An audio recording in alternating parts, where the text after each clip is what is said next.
جو انسان نیک اعمال کرتا ہے تو گناہ دھل جاتے ہیں۔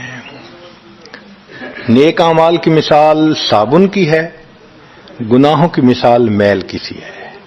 صابن جتنا زیادہ لگتا ہے اتنا میل دھل جاتی ہے۔ ان الحسنات یذہبن السیئات، یہاں شیطان دھوکہ دیتا ہے۔ مثلا اگر کوئی بچہ تعلیم پا رہا ہے مگر کوئی گناہ بھی کرتا ہے، تیرے علم کا کیا فائدہ، گناہ تو چھوڑتا نہیں۔ بھائی اگر گناہ کرتے ہیں تو علم تو الٹا ان گناہوں کو دھوئے گا، وہ علم ہی چھڑوا دیتا ہے تاکہ دھونے کا مسئلہ ہی نہ رہے۔ اب عورت سوچے گی میں پردہ تو کرتی نہیں، نمازوں کا کیا فائدہ؟ یہ دھوکہ ہے شیطان کا۔ بھئی آپ نمازیں پڑھتی رہو، اس نمازوں کی برکت سے اللہ پھر پردے کی بھی توفیق دے دیں گے۔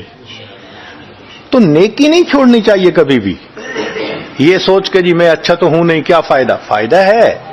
جب اللہ فرما رہے ہیں کہ نیکیاں گناہوں کو دھو دیتی ہیں، بھئی گناہ تو ہم چھوڑتے نہیں اور نیکی آرام سے چھوڑ دیتے ہیں، یہ کہاں کی لاجک ہے؟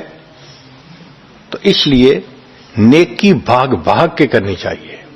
اگر گناہ ہیں تو نیکی اور زیادہ کریں تاکہ نیکی کی برکت سے گناہوں کی ظلمت ختم ہو جائے اور دھل جائے۔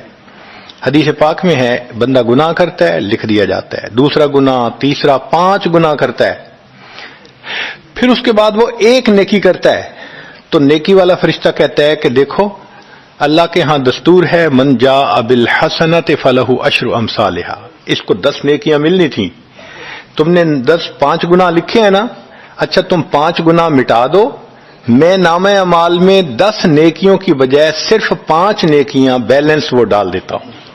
چنانچہ 5 گناہ مٹا دیے جاتے ہیں، 5 نیکیاں نامہ اعمال میں لکھ دی جاتی ہے۔